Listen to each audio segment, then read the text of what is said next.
I welcome Abhishek. In this mock interview round, we are covering agentic workflow design interview questions for forward deployed engineer generative AI at Google. And in this, you have to explain us how you design, implement, evaluate, troubleshoot, and communicate production grade agentic workflows for enterprise generative AI systems. So let's get started with the first question. So the first question is, how would you design an agentic workflow for an enterprise customer on Google Cloud that moves from prototype to production?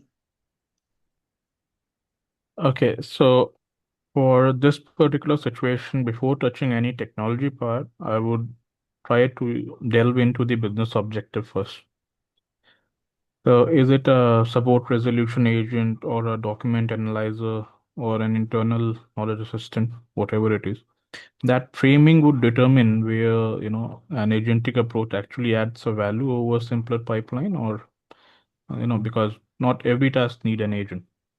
So once I have that info, I would map the user journey to, journey end to end and would define some measurable success metric upfront, like resolution rate, escalation rate, latency target. Because without those, you can't know when you are actually ready to move from prototype to production. Post this, I would try to decompose the workflow into stages. So it would typically, the setup would look typically, some 5 to 6 or 4 to 5 stages, like intent classification first, then retrieval if the task needs grounding in enterprise data, then planning where the agent decide what tools or steps to invoke, then tool execution, and then response synthesis, and finally a validation step before anything reaches to the user. For Google Cloud specifically, I would map each stage to a particular service, like Vertex AI for model serving and embedding, a vector store, either it could be vector AI search or an external one for retrieval, whatever business permit based upon the cost factor. Uh, we can add, for orchestration layer, we can add Google Kubernetes engine or Cloud Run, whatever we are permitted to use, depending upon whether the customer need a serverless simplicity or more control. Uh, so logging and cloud logging and monitoring for observable that for observing the metric should be from day one. So it should be enabled on day one specifically.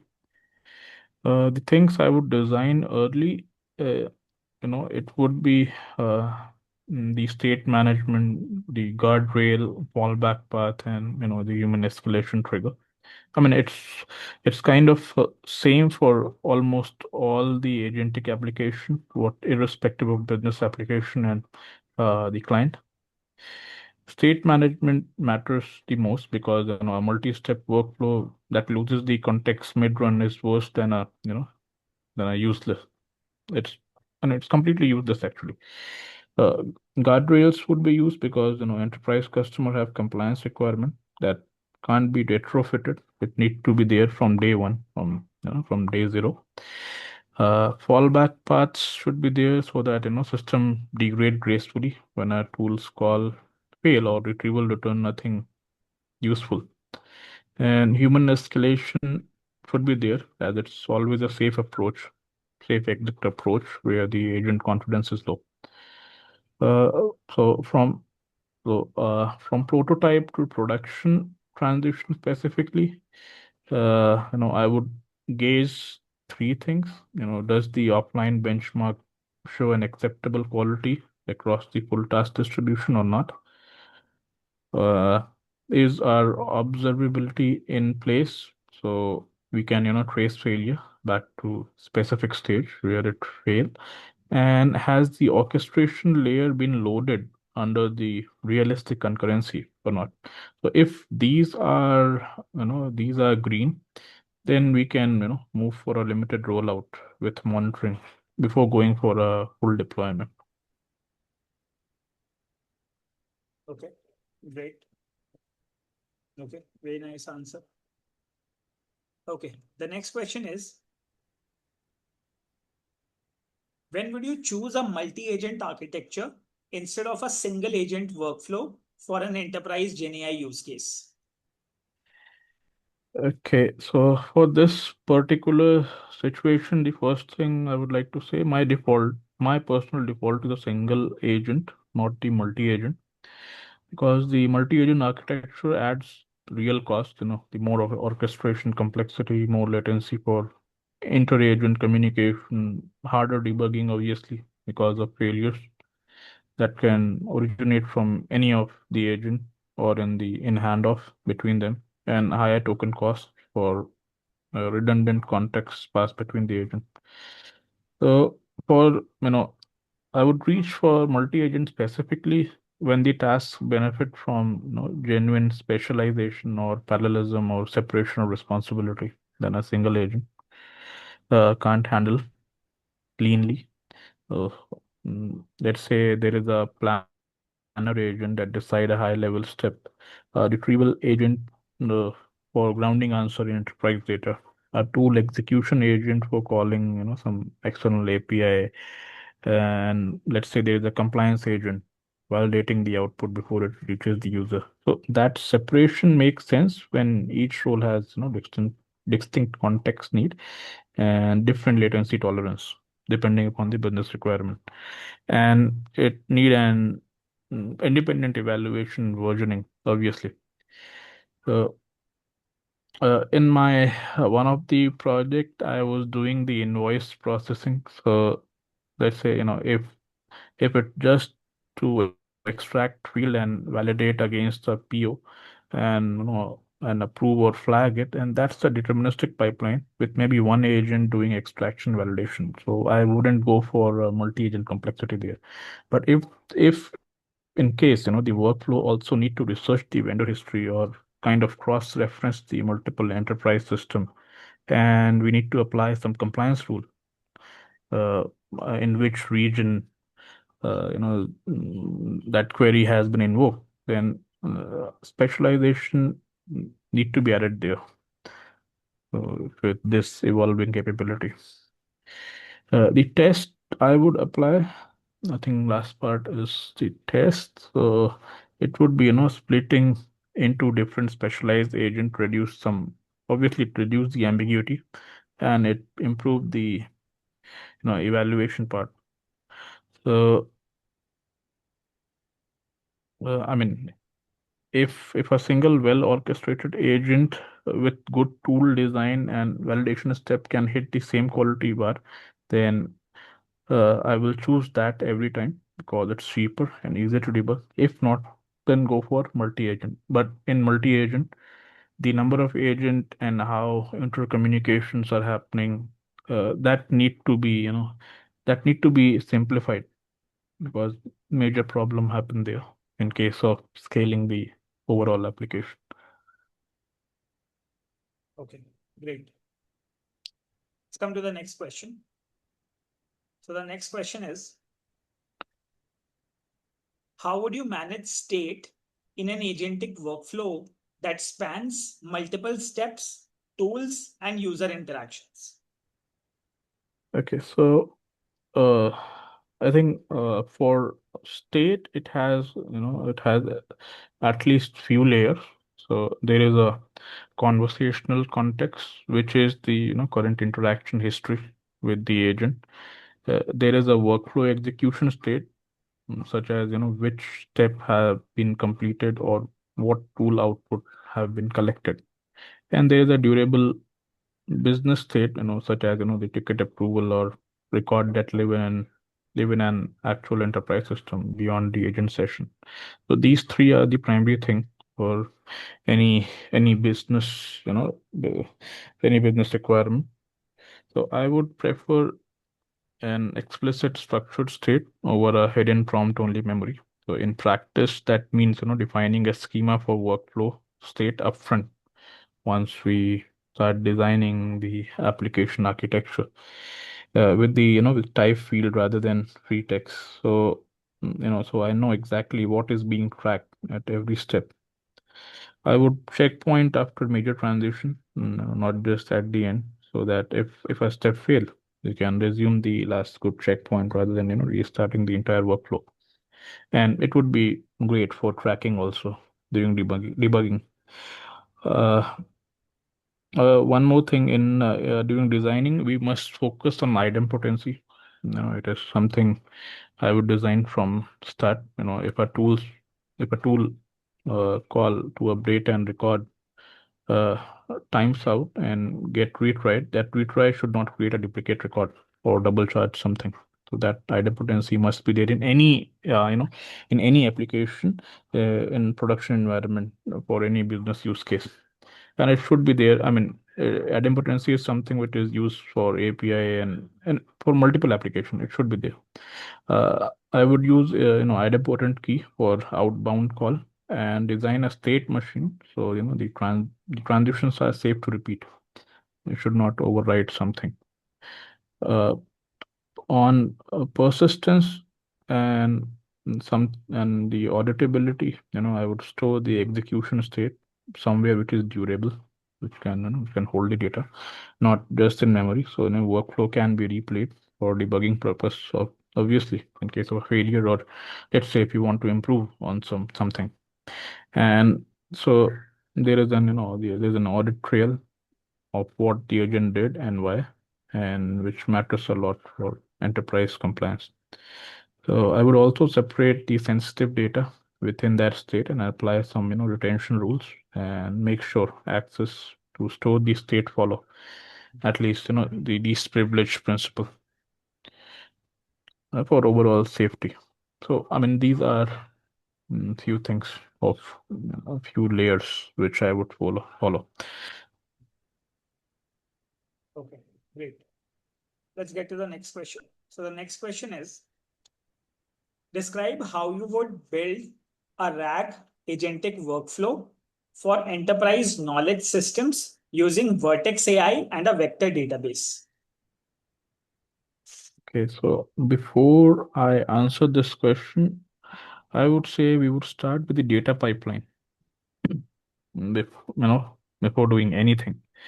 So the ingestion of structured and unstructured sources, then normalizing the content into some consistent format, and then chunk the document based on the semantic boundaries rather than the fixed character count. Uh, uh, because that would hurt our retrieval quality. So each chunk would carry some metadata, the source system, the ownership, and some access label. Because the our enterprise retrieval has to respect the document level permission, not just the relevance. So post that, I would generate the embedding using the Vertex AI embedding model and index them in our vector database. It could be Vertex AI search or some dedicated vector store, depending upon the scale and existing IT infra. Retrieval would combine the semantic similarity with metadata filtering, obviously. And so the search space is narrowed by, the accessing the right and fresh rights, accessing by the access right and by the freshness before relevance ranking even happen. So depending upon the use case, I would add a de-ranking step on top of our initial retrieval to improve the precision, especially when the corpus is large and noisy. It would narrow down our search space and obviously the time. On the agent side, retrieval shouldn't be, unconditional. The workflow should first classify the request. So is this something that needs grounding in enterprise data or can it be answered directly? This question needs to be, answered first. If the query is ambiguous, the agent should ask clarifying question rather than, guessing and retrieving against the wrong intent. Because that would be providing some garbage response. If the retrieval comes back with weak or the contradictory evidence, the agent should abstain rather than hallucinate a confident sounding answer or just agreeing with the user. Every grounded response should cite its source to the user User can verify at least the metadata from where it has been taken, and the system should respect the document level permission end to end, meaning the retrieval never even surface the content, the content the requester using instead of, which isn't authorized to see. There must be some protection layer. And yeah, the evaluation of retrieval quality must be done separately for generation quality, because system can generate fluent answer from poor retrieval also. So you need to know where the component is failing or how it is behaving. Okay, great. Okay, let's come to the next question. So the next question is, how would you evaluate whether an agentic workflow is actually working well in production? So it need to be done, obviously, as I stated earlier, at various levels. So the first would be the offline mode, definitely not in the production mode. So, we need to build a representative benchmark set that cover the common tasks, some edge cases, and some policy sensitive scenario. Uh, so this is what you can run before any change ship, or you can catch regression before the customer do. The second, at the workflow level, I would track step-specific metric like retrieval relevance and precision, tool call accuracy, and the success rate, obviously, completion rate also, and uh, latency, obviously, the time taken per step. Uh, there must be some cost factor like the token uses for each step in the second stage, and uh, there must be some measure for groundedness or the hallucination rate for the agent. For example, checking whether let's say, agent is checking whether the claims in the response are actually supported by, some evidence or not, or it is just, hallucinating.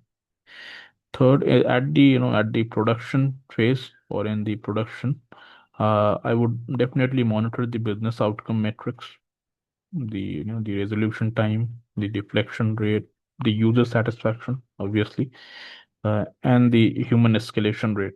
So these are what actually matter to the customer, and they are the metrics that that justify the system's existence. But they are, these are, I would say, kind of lagging in nature and noisy to use for day-to-day debugging on their own. So which is why I would say, some step level metrics need to be added. So I would also maintain a failure taxonomy, categorizing the failure as something as retrieval failure, reasoning failure, or some planning failure, tool failure, or policy failure. So when something goes wrong, we know which component to improve rather than retrain or reprompt blindly. So that classification become like a feedback loop. So the production failure get triaged into category, and the most frequent or the the highest impact category get added to the offline benchmark, and it get fixed immediately or with a with some narrow time frame. Okay, let's get to the next question. So the next question is, a customer says the agent works in demos but fails unpredictably in production. How would you troubleshoot the workflow? Okay, so if the agent is failing, so definitely we need to go for tracing, the complete trace what it is doing. So first I would get a concrete failing trace rather than working on vague description. My agent is failing this and that and all these things.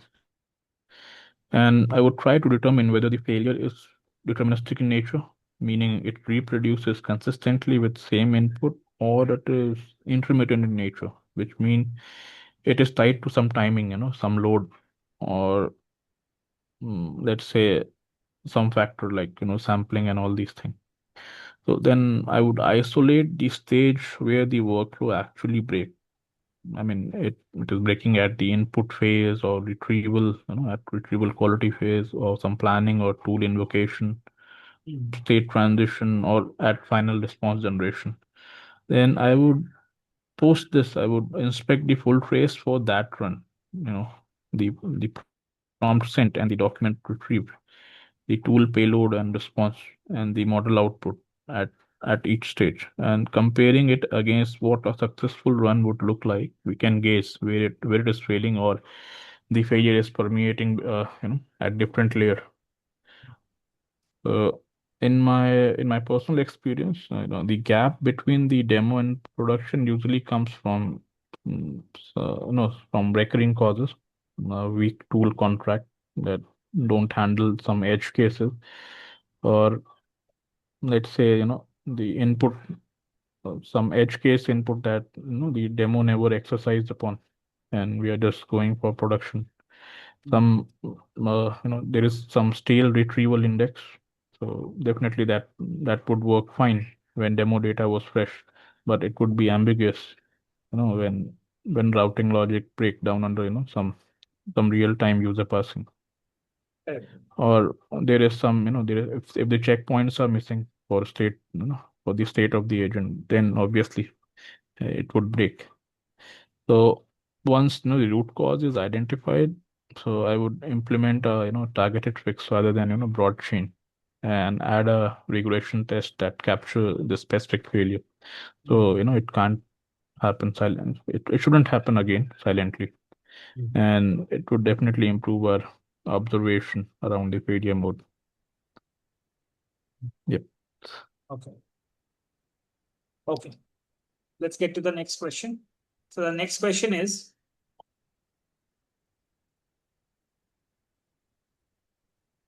how would you design tool use and API integration inside an agentic workflow that connects to enterprise systems? Yeah.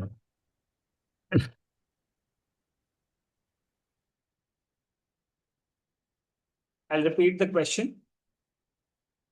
How would you design tool use and API integration inside an agentic workflow that connects to an enterprise systems? So I would treat the tools as the production APIs, not some model plugin. So each tool should have strict input and some output schema, validation rule, so that some unexpected model output never reaches the downstream system, because it would further complicate the response, and some clear timeout behavior. Uh, Obviously, a retry policy and error handling must be there, so that the failures are surfaced rather than it is silently ignored. For high risk action, anything that updates a record or trigger downstream workflow or has some real world side effect, I don't give the model unrestricted control. I would prefer some deterministic gating, a policy check or a human approval step, that sits between the model intent and the actual execution.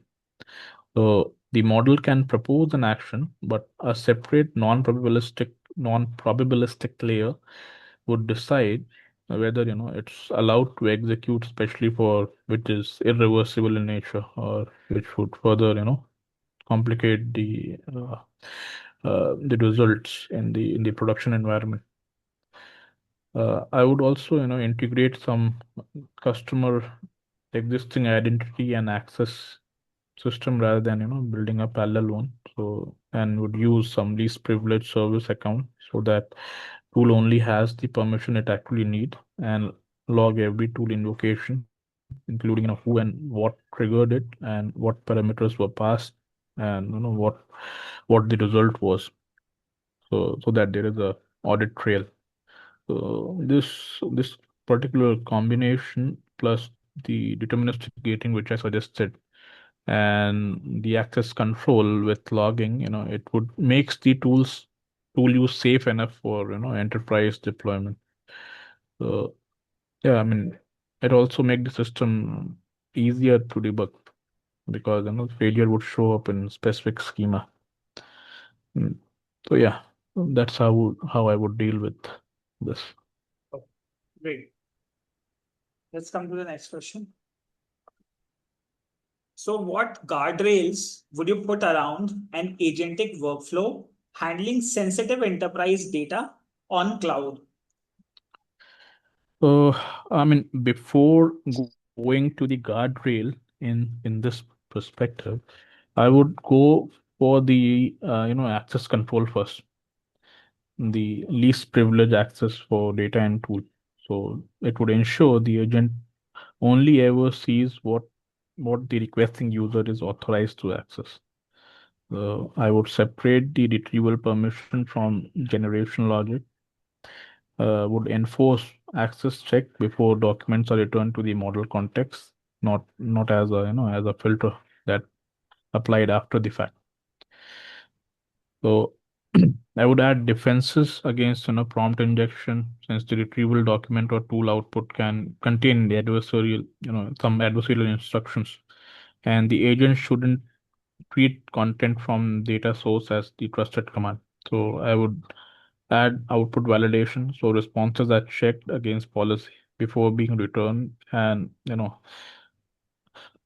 and restrict which tool can be called in which context. So a tool meant for internal use is not reachable from a customer facing surface or from customer facing side. On Google Cloud specifically, so I would use IAM with fine-grained access control on both data and service account, obviously. A secret manager for managing our credential, and they won't be, embedding them anywhere in the prompt or any configuration. Audit log for every sensitive operation, and environment isolation, separate project or some subnet boundaries between the customer environment or the development or production, so that no misconfiguration would expose one to another. We can also go for DMZ in the network demilitarized zone, and we could put a front end facing server where the users is interacting, and rest of the processing would happen in our internal environment. So Okay. yeah, that's how I would deal with this situation on Google Cloud. Okay. Okay. Let's come to the next question. How do you explain your agentic workflow design to a customer during a technical discovery session?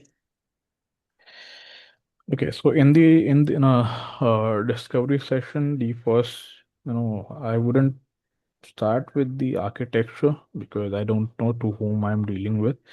So, I would start with customer's actual problem and their current workflow, because that understanding, because understanding what is broken or slow today is what determines whether the agentic approach is even a right fit, or it build the trust that I am solving their problem.